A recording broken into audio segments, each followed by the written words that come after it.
Bonjour à tous et bienvenue dans cette vidéo de redéballage du pack Là où le destin attend, le 5e et avant-dernier pack de la campagne L'héritage de Dunwich. Alors on commence par les cartes de la classe gardien. Meneur d'hommes, c'est une compétence qui a un icône libre, très entraîné.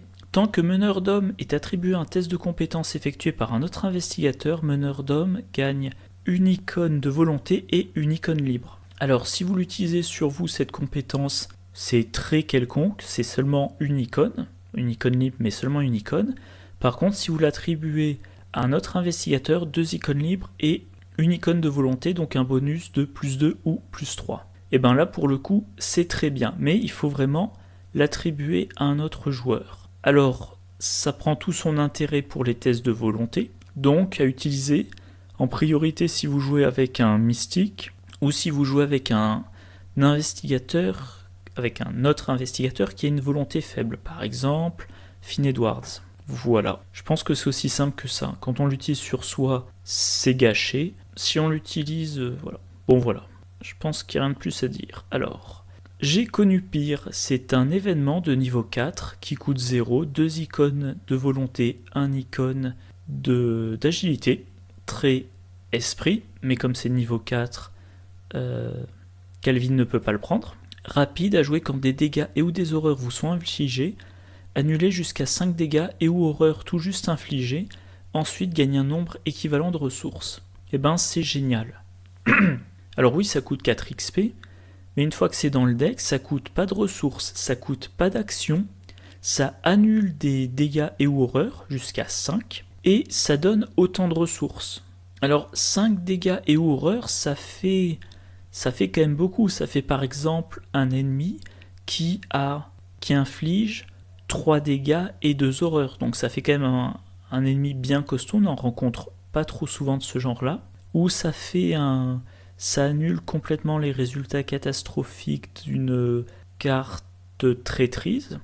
Je pense pas qu'il y en ait beaucoup qui infligent plus de 5. Et le gain de ressources, jusqu'à 5 ressources d'un coup, ça va permettre de se rééquiper pour plus tard. Dans le sens où, vous venez de combattre, vous êtes en train de combattre un ennemi qui est puissant, vous prenez une attaque, ou alors vous prenez une attaque d'opportunité, ou vous prenez des dégâts suite à la riposte, vous annulez tout, 5 ressources, éventuellement 5 ressources, vous jouez le bar.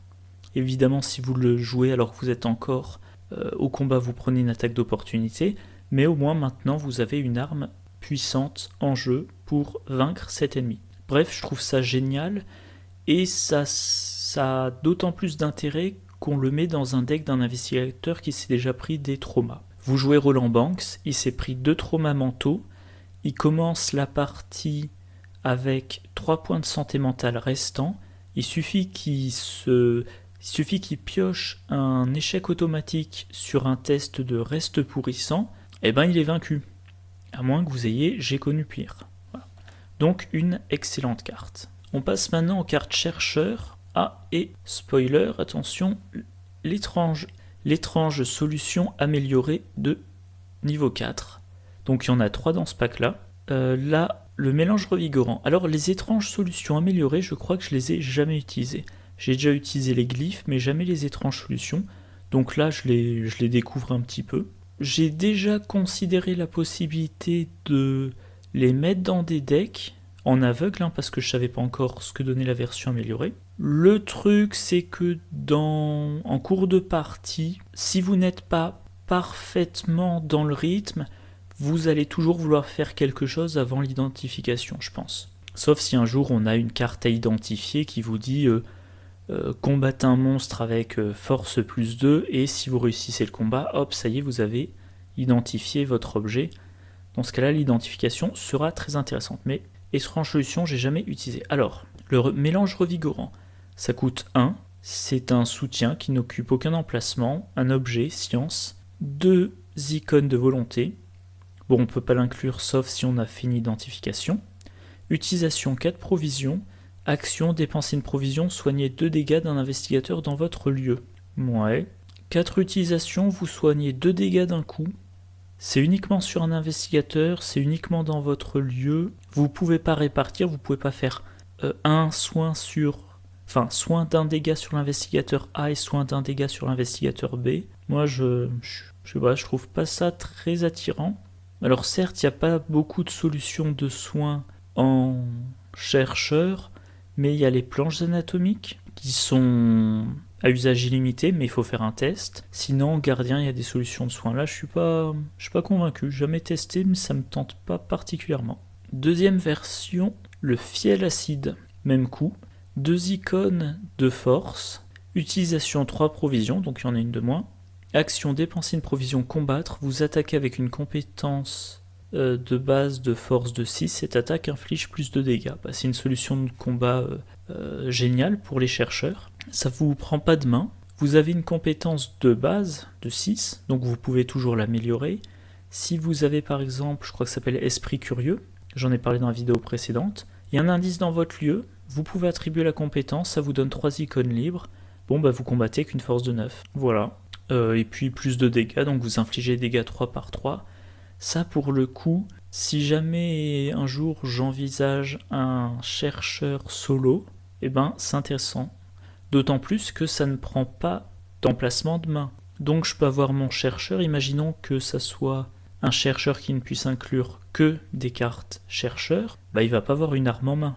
Donc il va avoir dans une main, mettons, une loupe, dans l'autre main le kit à empreinte, j'oublie toujours le nom exact, voilà, et il a l'étrange solution fiel acide, et en cas de combat, voilà, il utilise une provision, attaque avec une force de 6 qui inflige 3 dégâts.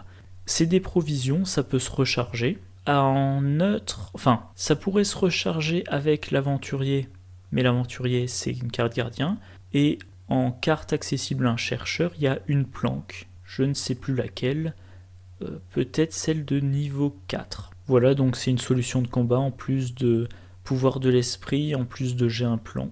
Donc cette version-là de l'étrange solution, par contre, elle me semble très très intéressante si vous voulez que votre chercheur ait de quoi combattre. Moi jusqu'à présent, tous mes chercheurs étaient bien spécialisés dans l'enquête, avec éventuellement un petit peu de soutien quand je joue des I. Étrange solution version bloquante, 2 icônes d'agilité, 4 provisions là aussi. Action, dépensez une provision, échappez à, échappez-vous avec une compétence d'agilité de base de 6. Bon, encore même remarque, Agilité de base de 6 pour l'évasion, ça devrait vous permettre quand même de réussir à chaque fois, sauf si vous piochez l'échec automatique, en mode normal. C'est assez rare, me semble-t-il, qu'un ennemi ait plus de 3 d'évasion, sauf si vraiment c'est un personnage, c'est un ennemi spécial, par exemple un élite, ou une créature qui va demander un certain type de combat. Donc, très bien. C'est pas au niveau... me semble-t-il, c'est pas au niveau de la version de combat, parce que la version de combat, c'est on a une force élevée et des dégâts élevés. Là, ça pourrait être, je sais pas moi, faites une évasion, en cas de réussite, évadez-vous d'un deuxième ennemi. Alors, les cartes truands. Joé le rat vigile. Un soutien qui coûte 4, qui occupe un emplacement d'allié. C'est un allié, un criminel. Action rapide, dépensez une ressource. Choisissez un soutien objet dans votre main et jouez-le en payant son coût. 3 points de vie, 2 points de santé mentale. Comme à chaque fois pour les alliés truands, même remarque, chez les truands, comme allié, il y a Léo Deluca qui est quasiment obligatoire. On veut rarement s'en priver. Si vous voulez du boost de capacité, vous allez peut-être choisir Lola Santiago ou peut-être choisir Dario El Amin. Jouer le rat vigile, il y a quand même peu de chances pour qu'il y ait de la place dans un deck. Alors sa capacité, on paye une ressource pour jouer un soutien objet dont on paye le coût. Donc on paye une ressource de plus pour cet objet, mais c'est une action rapide. Donc on dépense une action de moins, mais une ressource de plus. Et comme ce n'est pas une action, ça ne peut pas provoquer d'attaque d'opportunité. Éventuellement, il y a cet intérêt-là. Vous avez votre truand, ou n'importe quel investigateur qui peut l'inclure d'ailleurs, qui a ses 2 mains occupées par des choses dont il a besoin, loupe et lampe torche par exemple. Un ennemi vous tombe dessus, vous avez besoin d'une arme. Si vous jouez votre arme, c'est une attaque d'opportunité. et ben vous la mettez en jeu comme ça vous coûte un de plus, mais au moins pas d'attaque d'opportunité, et ça vous évite d'avoir à composer en permanence, de vous dire ben je garde toujours une arme en main. Ça peut être intéressant aussi si vous avez des objets qui ont un effet particulier quand ils entrent en jeu. Le seul que j'ai en tête pour le moment, c'est la Lupara, qui inflige plus de dégâts le tour où elle arrive en jeu. Donc ça, c'est... Enfin, cette arme-là en particulier, vous n'avez pas envie de la garder si vous ne l'utilisez pas immédiatement. Mais bon, la Lupara de mémoire, elle a comme capacité, la jouer ne provoque pas d'attaque d'opportunité, donc c'est pas non plus particulièrement intéressant. Donc je sais pas, faut... Là comme ça, je vois pas trop d'objets, je vois pas des masses d'objets qu'on veut garder dans sa main et les jouer au dernier moment. Si c'était le cas, cette carte-là serait très bien, mais là en l'occurrence, non, je vois pas trop. Alors, un atout dans la manche. Un événement de niveau 3, ruse. Alors je sais pas si Rita Young peut inclure des ruses de niveau 3, faudrait vérifier. Exceptionnel, donc il coûte 6 points d'expérience. Rapide, à jouer uniquement lors de votre tour. Vous avez le droit d'effectuer 3 actions supplémentaires durant votre tour. Alors l'effet est génial. De base, on a 3 actions. Un truand en a sûrement une 4e grâce à Léo DeLuca. Si c'est Skids, il peut payer 2 ressources pour en avoir une 5e. Finn Edwards, il a son évasion qui ne compte pas dans ses actions. Ça fait 5 aussi. Et là, vous passez à 8. Oui. Alors quand même, 6 points d'expérience, faut être sûr d'en avoir besoin, je sais pas trop. Parce que j'ai déjà dû le dire dans une autre vidéo, avoir plein d'actions, c'est bien. Si maintenant vous faites rien de constructif de vos actions, c'est pas génial. Si vous avez... Si vous jouez cette carte, vous faites 8 actions, et sur vos 8 actions, il y en a 4 qui consistent à gagner une ressource ou piocher une carte, peut-être que vous auriez dû consacrer ces 6 points d'expérience-là à avoir de meilleures cartes de gain de ressources et de meilleures cartes de pioche. Voilà. Donc l'effet de la carte est génial, je ne l'ai encore jamais utilisé, et moi il me semble qu'il y a toujours des cartes que j'ai envie d'intégrer avant. Carte mystique, rituel du clair de lune, c'est un événement qui coûte 0, sort, perspicacité. Bon, je le redis encore une fois, perspicacité ça veut dire rejouable avec mémoire eidétique, et ça veut dire qu'on peut le mettre dans le deck de Joe Diamond. Coût 0, retirer toutes les fatalités sur une carte que vous contrôlez, ben c'est génial. Il y a un certain nombre de cartes chez les mystiques qui mettent des fatalités, alors je vais pas toutes vous les montrer, mais classiquement, il y a l'initié aux arcanes, vous la mettez en jeu, vous lui mettez une fatalité dessus, et à chaque tour, elle va elle va chercher un sort parmi les 3 cartes du dessus de votre deck. Vous avez David Renfield, vous l'inclinez, vous lui mettez, si vous souhaitez, une fatalité dessus, ensuite vous gagnez une ressource par fatalité qu'il a sur lui. Si vous avez un petit peu de marge sur le seuil de fatalité de l'intrigue, et ben vous allez, si vous le mettez au premier tour par exemple, premier tour un jeton de fatalité, deuxième tour un deuxième, troisième tour un troisième dessus, si vous avez un peu de marge vous en mettez un 4e, bon, ça me paraît quand même très, très peu probable. Il vous a généré, je sais pas, selon les cas 3, 6 ressources je dirais, et vous vous rendez compte que l'intrigue va avancer, ça vous arrange pas, hop, vous retirez toutes les fatalités, et vous pouvez recommencer à l'utiliser, et c'est le passage de l'intrigue qui... Enfin, voilà. Il y a aussi le pacte de sang. Vous faites une première attaque avec votre flétrissement, par exemple, une fatalité, vous gagnez plus 3 en volonté, pareil pour votre deuxième attaque, pareil pour votre troisième attaque, et hop, vous retirez les fatalités de votre soutien, du pacte de sang. Donc c'est vraiment une carte géniale si vous comptez inclure quelques cartes qui mettent des fatalités en jeu. On peut aussi rajouter Alyssa Graham dans la liste. Carte suivante, carte suivante, sans peur, compétence, niveau 2. Il y a le niveau 0 dans la boîte de base. 2 icônes de volonté. Si ce test de compétence est réussi, soignez une horreur, 2 horreurs à la place en cas de réussite avec une différence de 2 ou plus.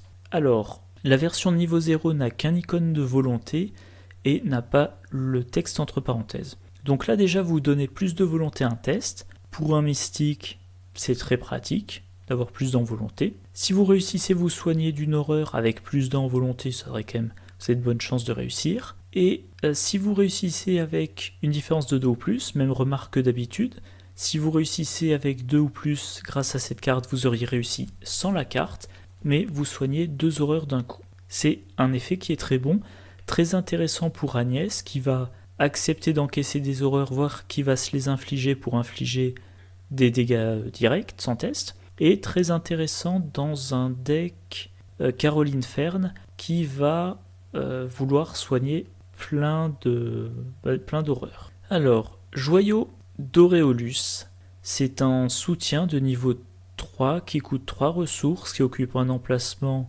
d'accessoires. Bon, ça c'est un peu dommage, il y a beaucoup de compétition. Objet relique, donc ça peut entrer dans le deck d'Ursula Downs. Réaction, après qu'un symbole, crâne, cultiste, tablette, chose ancienne ou échec automatique est révélé lors d'un test de compétence dans votre lieu, inclinez le joyau d'Auréolus, piochez une carte ou gagnez 2 ressources. Alors l'effet est très bon. Ces symboles-là, ça représente plus ou moins un tiers de votre sac. Donc, grosso modo, si dans le tour, il y a 3 tests de compétences, il y a un jeton qui devrait être pioché dans le tour. Comme c'est un test de compétences dans votre lieu, pas un test de compétences que vous effectuez, plus il y a d'investigateurs dans votre lieu, plus vous avez de chances que ça s'active.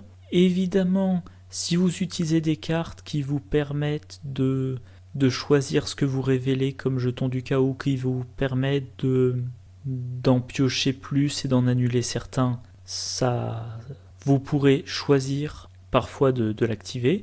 Et l'effet, piocher une carte ou gagner 2 ressources. Il y a beaucoup de cartes qui sont chères chez les mystiques, du coup ils ont besoin de générer des ressources. Piocher une carte, que je l'ai déjà dit plusieurs fois, il y a beaucoup de sorts de mystiques qui utilisent des charges. Donc une fois que vous avez épuisé votre premier exemplaire de flétrissement, vous voulez vite avoir votre deuxième. Alors vous avez déjà l'initié aux arcanes pour aller chercher les sorts. Voilà. Le truc, vous piochez une carte, vous la choisissez pas, c'est peut-être votre faiblesse. Mais je trouve ça polyvalent. Le seul problème, c'est que c'est en compétition avec d'autres choses. Par exemple, la clé de Saint-Hubert. Donc la carte en elle-même est géniale, mais c'est pas dit qu'on arrive à l'inclure dans un deck. Carte survivant, une rencontre fortuite. C'est un événement qui coûte 1, chance, donc Rex peut pas l'utiliser. Choisissez un allié dans la pile de défausse de n'importe quel joueur. Mettez en jeu ce soutien sous votre contrôle à la fin du round. Si ce soutien est toujours en jeu, défaussez-le. Vous payez une ressource, vous récupérez un allié dans n'importe quelle défausse, pas besoin que l'investigateur soit dans votre lieu, et cet allié vous le gardez jusqu'à la fin du round. L'effet peut être intéressant si vous savez qu'un des joueurs inclut un allié qui va vous apporter quelque chose. Alors ça peut être utilisé sur tous les alliés qui ont un effet d'entrée en jeu. Je sais pas, allez, mettons vous mettez ça dans un deck Mintifan. Peut-être que vous faites revenir en jeu l'assistante de laboratoire. Hop, ça vous fait piocher 2 cartes. Et l'assistante de laboratoire, je sais pas, elle va éventuellement encaisser un dégât, une horreur, je sais plus combien elle a exactement, elle doit avoir 1 et 2. Donc les cartes qui ont des effets d'entrée en jeu, les cartes qui ont un effet puissant, les sacrifiant, je sais pas, en début de campagne, vous faites ça sur un flic en patrouille de niveau 0, vous le sacrifiez pour infliger un dégât direct, ouais, voilà. Alors par contre ce n'est pas rapide, donc on va pas pouvoir utiliser ça pour mettre en jeu un allié qui va encaisser les dégâts de l'ennemi avec lequel on est engagé. Si vous jouez ça alors que vous êtes engagé avec un ennemi, vous prenez une attaque d'opportunité. Alors, dans le pack le masque blême, il y a la version de niveau 2. Maintenant ça coûte X, et vous allez prendre un allié avec un coût en ressources imprimé de X dans une des fosses et le mettre en jeu, définitivement. Donc vous repayez un allié qui a été défaussé par quelqu'un à la table, et maintenant vous l'avez en jeu. Donc là, alors il faut payer plus, donc ça prendre en considération, et si c'est un allié qui présente uniquement comme intérêt d'entrée en jeu, bien évidemment vous restez sur le niveau 0. Ça va être pour récupérer un allié un allié beaucoup plus important qui a un effet sur le long terme. Je sais pas, moi je pense par exemple à Ashcan Pit qui pourrait jouer ça pour aller chercher Duke dans sa défausse. Ashcan Pit dépend tellement de Duke, si défausse Duke il est bien embêté, et ben il dépense 2, il prend Duke dans sa défausse et il le remet en jeu. Voilà. Carte neutre, oups, voilà. Alors, là, pardon, voilà, je m'embrouille. Coup de chance, c'est une compétence de niveau 2, innée, chance, un icône libre, à attribuer uniquement lors d'un test de compétences que vous effectuez. Après avoir révélé les pions KO pour ce test, vous avez le droit de bannir coup de chance. En ce cas, ce test est une réussite automatique, sauf si un pion échec automatique a été révélé. Donc, vous donnez un bonus de 1 à n'importe quel test de compétence. Vous révélez le jeton. Si le jeton n'est pas un jeton échec automatique, mais que ça vous fait quand même rater, vous pouvez dire je bannis cette carte, donc il faudra la repayer 2 XP si vous voulez la reprendre, et je réussis automatiquement le test. Oui, c'est intéressant, ça vous garantit que seul l'échec automatique vous fait rater le test. Donc ça va faire partie de ces cartes-là que vous stockez dans votre main en attendant le combat final. Alors, en survivant, j'ai pas là tout de suite, j'ai pas d'exemple. Pas d'exemple de grosses situations de combat. Aussi, tenez par exemple, dans un deck Wendy Adams, vous avez en main kit ou double et coup de chance. Vous faites une attaque avec, mettons, la hache d'incendie. Wendy a une valeur de base de 1. Elle va payer une ressource pour la hache d'incendie, donc elle est à 3. Coup de chance, ça lui donne plus 1, elle est à 4.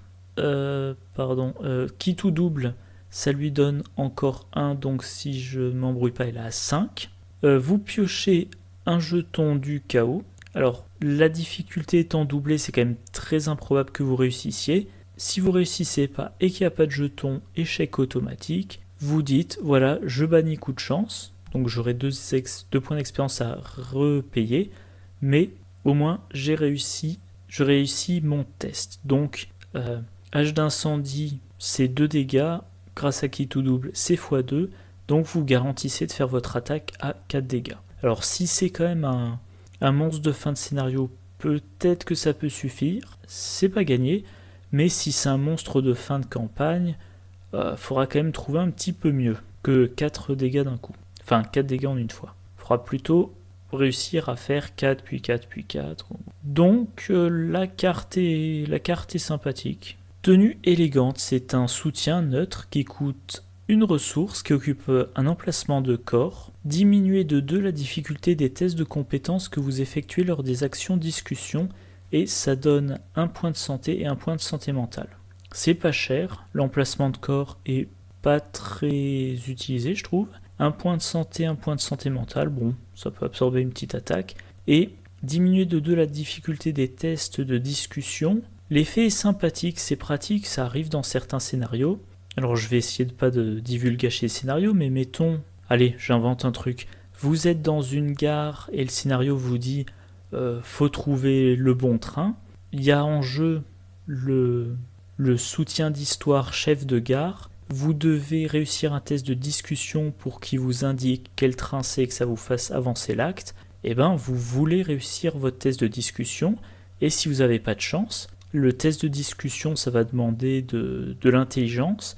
Vous jouez avec un personnage qui a 1 d'intelligence, bon disons 2 d'intelligence, je ne sais pas s'il y a des personnages avec 1 d'intelligence.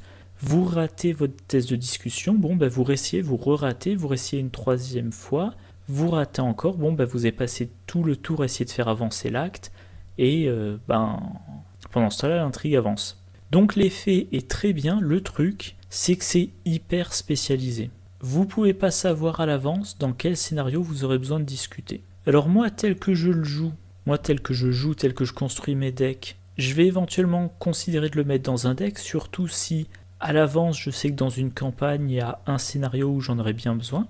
Je le mets dans mon deck et éventuellement à un moment donné je vais le remplacer par une autre carte en fin de scénario en dépensant de l'expérience. Si vous jouez la carte adaptable, vu que c'est niveau 0, vous le mettez dans votre deck en début de campagne. Premier scénario vous devez discuter, c'est bien. Vous savez qu'au deuxième... c'est bien parce que vous l'avez dans votre deck. vous savez qu'au deuxième scénario, vous n'aurez pas besoin de discuter, et ben vous le retirez de votre deck, vous remplacez par une autre carte de niveau 0. Alors, dernière carte du pack, Instant de répit, un événement de niveau 3 qui coûte 3 ressources, qui a 2 icônes de volonté, esprit, donc c'est utilisable par Calvin White. À jouer uniquement s'il n'y a pas d'ennemis dans votre lieu, soignez 3 horreurs et piochez une carte. Eh ben, je trouve ça génial. Alors, on va dire de tout point de vue. Les 2 icônes de volonté, 2 icônes identiques, c'est toujours intéressant. 2 icônes de volonté, ça peut aider à lutter contre le deck de rencontre, ça peut aider à lancer des sorts pour un mystique. À jouer s'il n'y a pas d'ennemis dans le lieu, on se débrouille pour qu'il n'y ait pas d'ennemis. Soignez 3 horreurs et piochez une carte. 3 horreurs d'un coup, c'est très bon, pioche une carte. Je trouve que l'effet correspond bien au nom de la carte. Vous vous soignez un peu, vous piochez une carte qui, on l'espère, vous offrira une solution. Et voilà, maintenant vous êtes prêt à repartir au combat. Mettons, vous jouez Mark Carrigan. Il a utilisé sa capacité, donc il s'est pris 4 points de vie. Il s'est également pris 3 horreurs lors des combats. S'il pioche sa faiblesse, il est vaincu. Il profite d'un moment où il n'y a pas d'ennemis. Vite, il joue Instant de répit. Il soigne ses 3 horreurs. Donc maintenant, il craint plus sa faiblesse. Il pioche une carte. Et cette carte, je sais pas, ça va peut-être être un soin d'urgence. Ça va peut-être être un soutien à jouer. Ça va peut-être être la carte qui lui manquait pour réussir son enquête, si, mettons, il est en solo. Donc je trouve que c'est une excellente carte. Alors oui, ça coûte 3 ressources. Mais par exemple, si vous utilisez Instant de répit et J'ai connu pire, et ben ces 2 cartes, à L2, ça vous permet de... Enfin, une vous permet de prévenir 5 dégâts et ou horreurs. La deuxième vous permet de soigner 3 horreurs. Ça vous permet quand même de faire un tank, d'avoir une grande capacité à encaisser. Voilà, c'était la dernière carte. Du coup, on va faire un petit récapitulatif. Meneur d'homme, une compétence, faut pas la jouer sur soi, c'est gâché. Faut la jouer sur un autre investigateur, on lui donne 2 icônes libres, 1 icône de volonté, c'est très bien. Au pire, il a plus 2, idéalement, il a plus 3, c'est très bon, mais il faut le jouer sur un autre investigateur, il faut qu'il ait besoin d'un test de volonté. Au moment où on l'utilise, c'est génial, mais il faudra quand même trouver le bon créneau.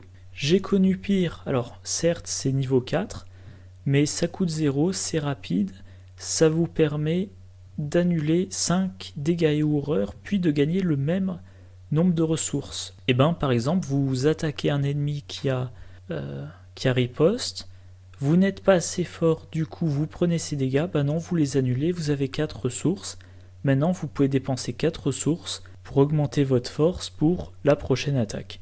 Donc c'est vraiment une carte que je trouve géniale. Étrange solution revigorant. Pour une action, dépense une des 4 provisions, soigne 2 dégâts d'un investigateur dans le lieu. Je trouve ça pas assez polyvalent. J'aurais bien aimé que c'est jusqu'à 2 dégâts parmi les investigateurs dans le lieu, ou jusqu'à 2 dégâts parmi les investigateurs et ou les alliés dans le lieu. Le fiel acide, on dépense une des 3 provisions, on combat avec une force de 6 et on inflige 3 dégâts. C'est génial si vous avez besoin que votre chercheur combatte, ce qui pour moi n'est jamais le cas. Moi, jusqu'à présent, tous mes chercheurs, ils sont là pour chercher et ils sont accompagnés par quelqu'un pour le combat.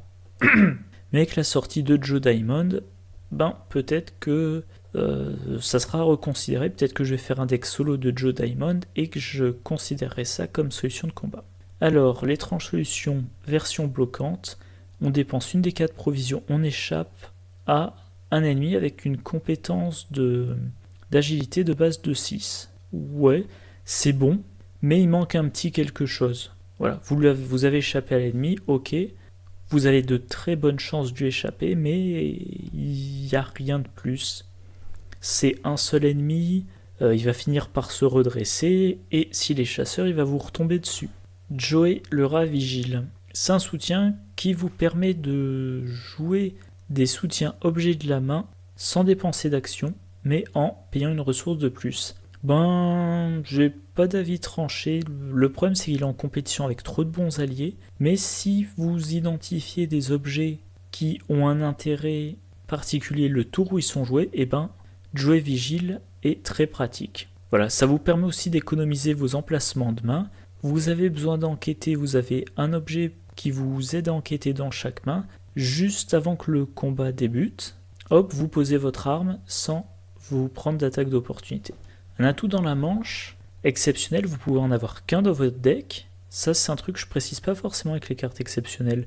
Exceptionnel, vous en avez qu'un dans le deck, donc c'est pas dit que vous le piochiez dans une partie. Ça vous coûte 6 XP, c'est rapide, donc ça vous coûte pas d'action, et ça vous donne 3 actions supplémentaires. Oui, l'effet est bon, mais il va falloir piocher la carte. C'est une ruse, j'ai pas en tête de cartes qui permettent d'aller chercher les ruses dans le deck. Donc, il faudra la piocher, faudra y arriver.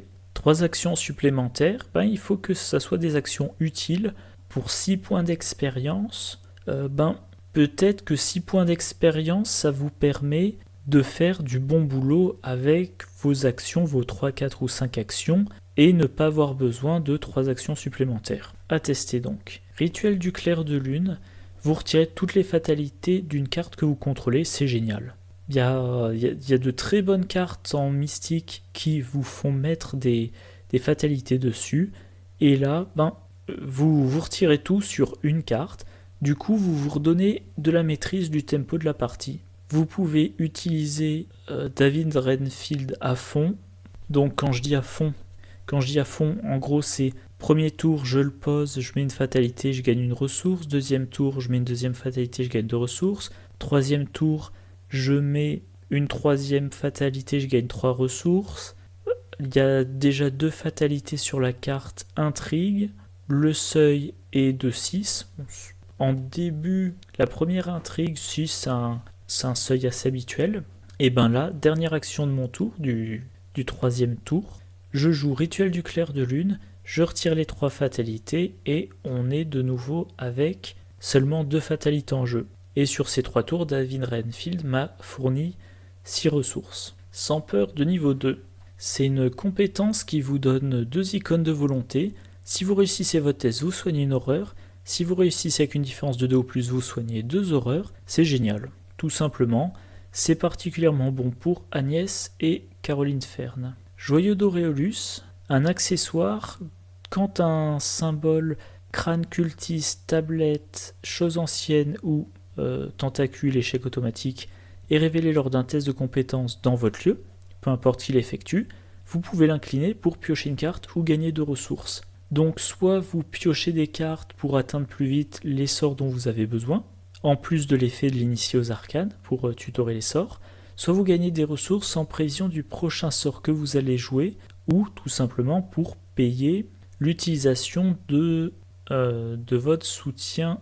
Évidemment, j'ai pas le nom du soutien mystique de la boîte de base en tête, mais voilà. Vous gagnez des ressources, vous allez dépenser pour vous donner des bonus. Une rencontre fortuite, un événement, on P1, on prend un allié dans n'importe quelle défausse, on le met en jeu, à la fin du round, on le défausse. Intéressant pour tous les alliés qui ont un effet d'entrée en jeu ou qui sont destinés à être sacrifiés. Du genre assistante de laboratoire, étudiante en art, flic en patrouille de niveau 0, le chat errant, je crois qu'il s'appelle, etc., etc.